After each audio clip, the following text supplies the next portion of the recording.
Assalamu alaikum. Biz sabağımızda осы Құран кәрім әліппесі және тәжвид ережелері деген Қазақстан мұсылмандар діни басқармасының мақұлдаған осы қоңыр әліппесімен өтетін боламыз. Сабақтан 5-ші беттен бастаймын, себебі оған дейін жазулар кіріспе бөлімі болады. 5-ші бетте әріптердің жеке тұрғандағы оқылуы: әлиф, бә, тә, сә, جيم ح خ دل زل را ز سين شين صاد ضاد ط ظ عين غين ث قاف كف لام ميم نون واو ح ләм әлиф, яй. Өзіңізге оңай болу үшін әріптерді шатастырмай, жақсылап жаттау үшін 3 бөлікке бөліп жаттасаңыз болады. Бірінші бөлік әлифтен, мынау синге дейінгі 3 қатар, мынау 3 қатар, одан кейінгі 2 қатар, шин мен мынау фәге дейінгі 2 қатар болады. Мына жер 8 әріп, одан кейін мынау 2 қатар, соңғы 2 қатар. Сонда әріптерді әдемілеп жаттап аласыз. 6-шы бетте әріптердің шатастырылып жазылып тұр. Бұл жерде өзіңізді тексеру үшін оқып көре аласыз. Мысалы, айн, зо, шин. Араб тілінде 3 хареке бар. Ә, и, у. Мынау жасылды әріп деп алсақ, бір кез келген әріп. Егер үстінде мынандай таяқша тұратын болса, ә, астына тұрса, и, үстінде мынандай үтір сияқты бір белгі тұратын болса, у деп оқимыз. Міне. Ә, и, у. Хареке дегеніміз қазақша әрекет деген мағынаны білдіреді. Араб тіліндегі харекелер қазақ тіліндегі дауысты дыбыстардың мағынасын береді. Мысалы, кітап деген сөз алатын болсақ, қазақша бұл жердегі ә мен а әріптерін біз харекемен жаза аламыз. Китабун. Китабун. Міне, араб тілінде міне ә дегеніміз бұл жерде міне хареке болып келіп тұр. А дегеніміз міне хареке болып келіп тұр. Бұл харекелердің қазақ тіліндегі баламасы дауысты дыбыстар деп айтсақ, түсініктірек болады. Тағы бір мысал келтірейік. Қалам. Қалам. Бұл жердегі міне дауысты дыбыстар 2а әріпі. Бұны енді арабша жазып көрейік.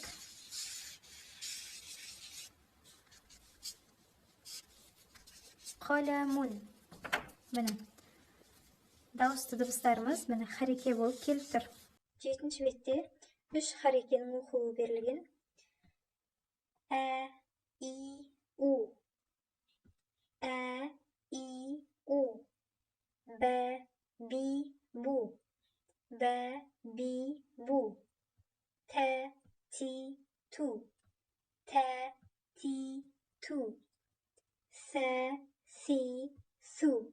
Бұл сә әрпі, сақауы дыбысталатын әріп. Сә, си, су. Жә, жи, жу. Жә, жи, жу. Хә, хи, ху. Хә, хи, ху. Хо, хи, ху. Хо, хи, ху. Дә, ди, ду. Дә, ди, ду. Зә, зи, зу. Зә, зи, зу. Мынандай таяқша әріптің үстінде тұратын болса, ә деп оқимыз. Бұның аты фәтха. Фәтханы төбесінен де жазылып тұр. Егер мынандай таяқша әріптің астында тұратын болса, и деп оқимыз. Оның аты кәсіра. Зи. Егер мынандай үтірге ұқсас белгі әріптің үстінде тұратын болса, онда дамма деп аталады. У деп оқимыз. Зә, зи, зу. Бұл зәл әрпі бізде екінші сақау әріп. Ра, ри, ру.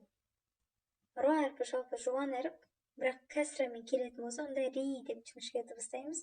را ری رو ز زی زو ز زی زو س سی سو س سی سو ش شی شو ش شی شو صا صی صو صا صی صو ضا ضی ضو ضا ضی ضو طا طي طو طا طي طو ظا ظي ظو ظا ظي ظو ظو әрпі жуан әрі сақау әріп.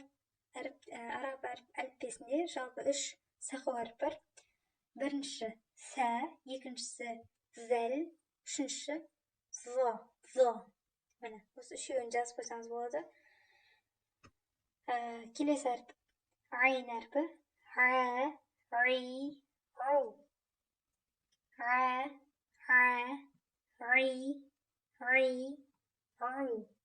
ру. Ри, ру. Ри, ру.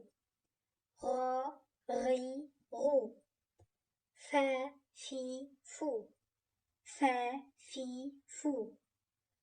Қа, қи, қу. Қа, қи, қу. Ка, ки, ку. Ка, ки, ку. Ла, ли, лу. Ла, ли, лу. Ма, ми, му. Ма, ми, му.